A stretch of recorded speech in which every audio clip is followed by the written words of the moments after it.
Welcome to Bet She Did, the new Sigma podcast following the journeys of female leaders shaping the iGaming industry. Today's episode is a story of unexpected beginnings, bold decisions, and the kind of career growth that doesn't follow a straight line. From starting out by chance in the early days of iGaming in Costa Rica to becoming a marketing director across Europe, our guest built her path by saying yes to challenges, stepping into the unknown, and constantly investing in herself. This is a conversation about adaptability, risk-taking, and what it really means to become indispensable in an ever-evolving industry. Fabiola, welcome. Thank you. I'm honored to be here, and I can't wait to share our experience together. Exactly. Let's start at the very beginning, Fabiola. So you started out in iGaming in Costa Rica in the early days of the iGaming industry. What was that experience like, and how did you decide to join the industry? Oh, that's a really good question. Actually, as you said, I started in 99. I had no clue, about gambling, what was all about it. It was simply, I guess you can call it an opportunity because it came straight to my door. I'd be totally honest, it was because of a guy. Of course. Of course. I went to pick up a boyfriend to work, and actually he was working at 5 times at the time. And I was offered a job right there. Then and there. On the spot? Yeah, on the spot. The guy told me, oh, hey, hi. And then, I don't know, we had a very casual conversation, and he's like, hey, would you like a job? And I was not really looking for a job. I was actually in university, entering university. And then he said, would you like to come to work this weekend? And I was like, what the heck? You know what I mean? It's like, I was not even looking for a job.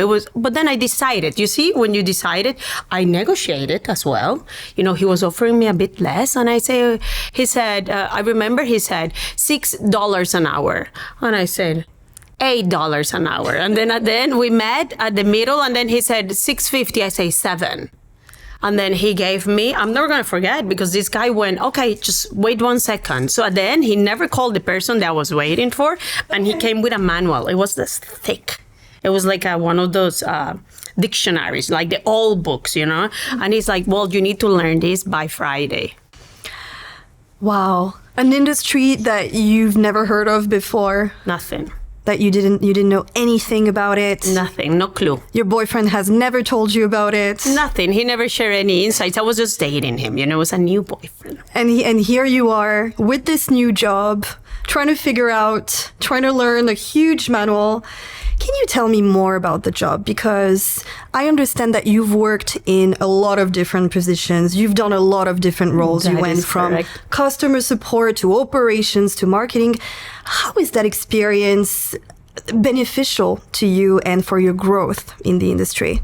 Well, I will say the key of the soup at the end, but yes, everything started as a customer service rep. Again, I had no clue. And then back then, the companies were also less structured, correct?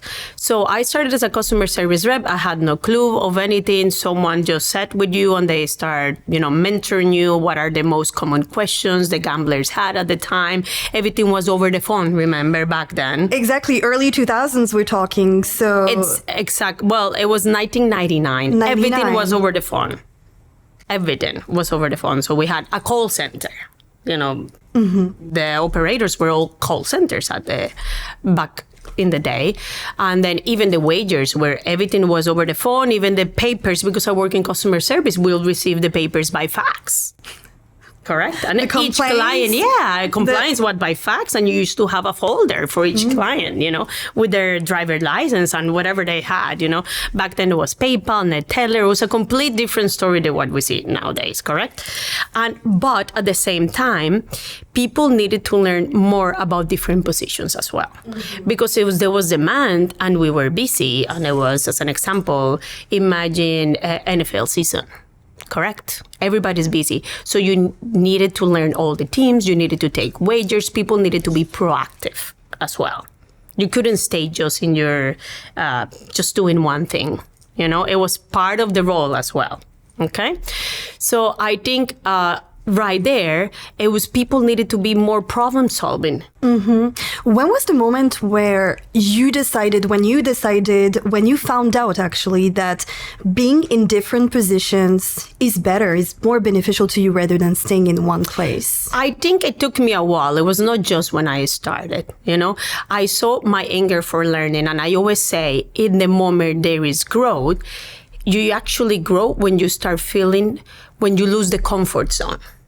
And you have to become indispensable. Of course. It's a very important term. Yes. We can go a little bit into it. Imagine if you have a job, whatever you call it, especially in iGaming, but in the moment you start feeling comfortable with your job, it means you stop learning. Because it means you're not learning nothing new. Correct? Because every time that somebody takes you out of your comfort zone, it's because you're learning something new. Correct? You have to read about it. You have to learn about it. You need to adapt about it. So every time I felt like things were going too comfortable for me, I think even my boss knew, let's throw her this, let's throw her that. And then at that time, they were like, okay, we need a line mover. Fabi, would you like to start learning how to move lines? Fabi, we need a person for horses. We are short-staffed to gray horses. Yeah. So I'm like, okay, right on, bring it on. So then Fabi, we need to start mentoring the customer service. Can you start the training? So even, I remember it was a time that I had to start doing the manuals, the training manuals, for the newcomers, because the industry was growing, correct, as well. So I started doing the customer service manuals, and we started doing the wagering manuals. And as more things came up, because this industry, everything comes up, correct? Then it was always something. Yes. So it was exactly what happened. I started, so he was like, Fabi, can you do this? Fabi, can you do that? And then little by little, and I'm talking company by company, because I have not only worked in one company, you have, I've been around for 25 years, so I have moved on. Again, this was never in my plans ever, correct? Did you feel the pressure at that time, taking so many hats, wearing so many hats? I don't think I felt it that way before. I think when you're younger, you also are less unaware of what is happening around. And more energetic as well. Yes. You want to do everything. I think besides having the energy to go out with them all the time, because the gambling industry is one of the industries that we all have to work during the day and celebrate during the night and make connections. And that has always happened since the beginning. That's not something new. Of course, now it's more scaled, more elegant, more everything. But the gaming events they have always been there since the start. Even before, they used to blow more money. Oh, that's interesting. Yes. Well, because now it's different. It's like back then it was one event for each operator, and the operators used to do the events. Correct. Nowadays, it's like all the game providers. There was not 1,000 game providers like it is nowadays. So it's a very different scale of events. Correct. But they was just as generous. Even I believe that they were even more generous with the players, because it was higher retention. In terms of bonuses. Everything, because it was less demand. Now we have a huge variety, of operators and everything. Of course, and you're mentioning it. The early days of iGaming were quite different. What was that environment like at the time compared to now? Oh, completely laid back. It was more the cowboy way. It was completely laid back. It was no structure. It was no different departments. Everybody had to fill in for different situations, help each other's. So what was the basic structure of a betting? It was a call center. Everybody was in an open plan. There was no reality. There were no offices, like a closed office besides, I think, the payroll people or the human resources people. The rest of it, even the owners of the operators, companies, they used to be there at the floor. I even remember the NFL day, they will be there, they will be participating, they will be part of it, they will be looking at the numbers. It was more engagement in that time. It was more of a startup, right? It's giving that feeling. Yes. It was completely, it was completely like it was a huge floor full of TVs, People just they were streaming all the different games, and the call center was super busy. Like, the phones will not stop ringing. It was also excitement about it, which you don't see the excitement in the floor anymore, correct? Because all customer service is through a chat. I want to ask you, were there more men than women in the industry? Always. They have always been. I think, if I can say back then, I think if we were 10 women out of 100. So 10% were women. 10%. Maximum, I will say. A majority were customer service reps. How did you feel working in the male-dominated environment? It has been encouraging, and it has been intimidated at times. I'll be totally honest. Even discouraged at times. I still see it nowadays. There is people who are proud, to see a woman and see how they stand up for themselves and see, they like it or not, the women are more multitask than men. Correct? We are. True. We tend to, it's just the way we're wired up. It's not for any other reason. But I have seen people get really intimidated by a woman. And then I see the other way around, people which are encouraged. It's like, which is very good. She knows what she's doing. We need more women within the industry. I see that nowadays. Back then, it was I think it was in a lot of industries, not only in iGaming, right? When you look at how the market was in the 90s. I think it's been like that for many, many centuries, probably. It's just what it is. And then if it's ever going to change, hopefully it will. But at the end of the day, it's just make the best out of yourself. And that's it. It's like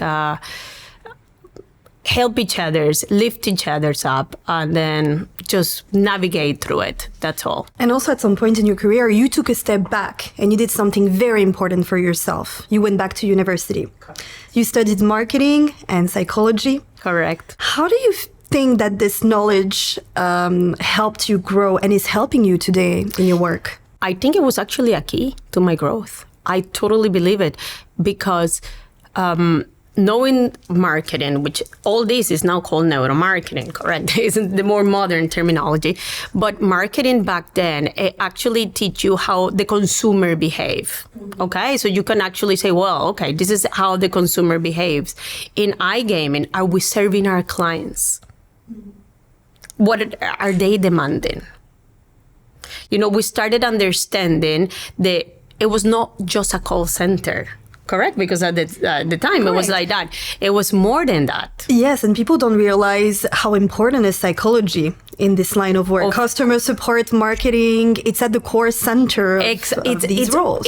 It's everything, actually, through the understanding the customer, what they want, what they acquire, how are you going to retain them? Because one thing is getting the clients out there, inside the door, but how are you going to sustain these clients in the door? But it's the same thing even for the staff. You have the staff, but you train your staff. Are they going to stay? Are they going to stay loyal to your company as well? Is it, iGaming is one of the industries with the biggest, not just churn rate, in players, but turnover on staff. Mm-hmm. It's incredible. Why is that? Why do you think so? I think the environment of the company and being feeling that you're valuable to your company, it makes a huge difference. It does. If you work in a toxic environment, it spreads. It spreads quickly, and people will resign. Because they feel uneasy, they feel uncertain. What is going to happen? So true leaders can actually, cut the stuff that they don't need when they don't need it, but they can actually make the other staff grow to serve their clients better. Mm-hmm, mm-hmm. I think the right strategy is always there, and it's easy to implement. You see how psychology is so important? Absolutely. Absolutely. It's a key to run the business as well. So, long story short, yes, I think they were both keys to my growth. I think that actually make me put in the table when my boss asked me, Fabi, how can we make this better? This, and these are the things that you need to change. This we need to change internally. This we need to change for the players. If we want to retain, if we're going to start seeing ROI, if we want to grow within a specific market. Yes, and that's where it's important to become a jack of all trades. So you understand the different components of the business and you can advise better, right? Of course. If you understand the whole journey, at the end of the day, all the departments are connected. They're all connected. In the moment they're not connected, something starts to fail. Yes, true. So doesn't matter in which one you work. Everybody should take at least general psychological course of marketing. You know what I mean? Just of marketing. Understand the customer. Learn player behavior. Learn people behavior. It should be everyone's skill, Talking about marketing, fast forwarding a little bit, you were offered a chance to move to Europe. Yes. And eventually you become a marketing director. Correct. So that's quite of a leap here. How did you feel when you got that opportunity? Did it scare you at all? Yes, of course. At the beginning, I was like, I was actually going to take a break to go for my master's degree in that time.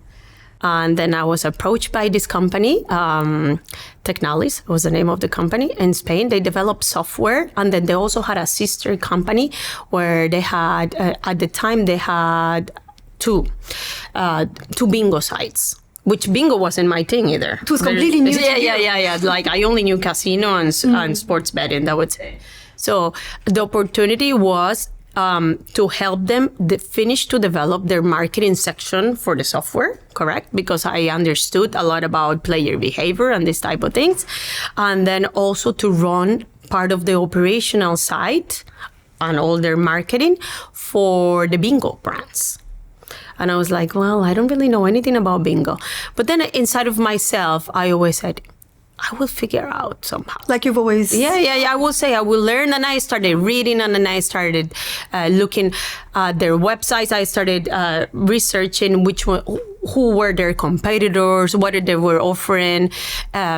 The first thing is I opened a dummy account within their website, and I said, okay, I'm gonna be a client. I'm gonna pretend I'm a player. I'm gonna see what they lack of. Do I even understand? If the message is not straight up, then.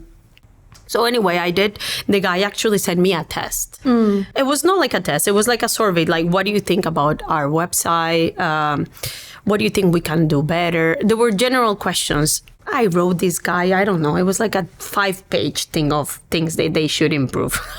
I think their staff felt very offended. But there were things that I felt that were necessary, And then they flew me to Europe. I did the interview, another face-to-face interview, and they gave me the job. It's very inspiring because I feel that your whole career, you stepped out of your comfort zone. What's the secret to keeping yourself grounded with all these changes and stimulation around you? The secret is, number one, believe in yourself. If you don't know it, learn it. Especially nowadays. Come on, the things that we have nowadays, they were non-existent, before. Continue to sharpen your skills. Never. Doesn't matter how comfortable you feel in your work, if you think you're doing well. You can do better. You can always do better. Keep moving, keep learning, keep growing. And also be loyal. I believe in loyalty as well. I believe in loyalty. I believe in the most human skill, be kind to others. If there are so many people within the iGaming industry, they have been my biggest mentors, correct? So it's important not to be cocky in what you do. Listen, learn to listen. Be humble. Exactly. Even that, I think that's been one of the biggest things I done when I have moved jobs. I always listen. I always say, let me learn from them. Let's see how they're doing things, because it's probably a reason how they're doing their things, correct? Mm-hmm. And later, after you learn, you are like, okay. You can add your little touch. And you start saying, okay, but I think based on this, and this, based on that, and then they can actually see it. But first, always listen. Listen to the why and why they're doing it differently. And then you will understand. You know what I mean? Like, I think you can come up to an agreement and say, okay, instead of just saying, no, I know everything, no, I know better. Always be humble in everything you do and be open to change. Be open to an opportunity. Opportunities are always there in front of your eyes in whatever you do in life. It doesn't matter. You have to live with an open mind. You have to live with an open mind, live with a smile, and live with gratitude. And gratitude will come back to you. Fabiola, thank you so much again. Thank you. Thank you for having me here. I think I cannot thank you enough. And it's been an honor being here today. It was an honor having you as well. Thank you.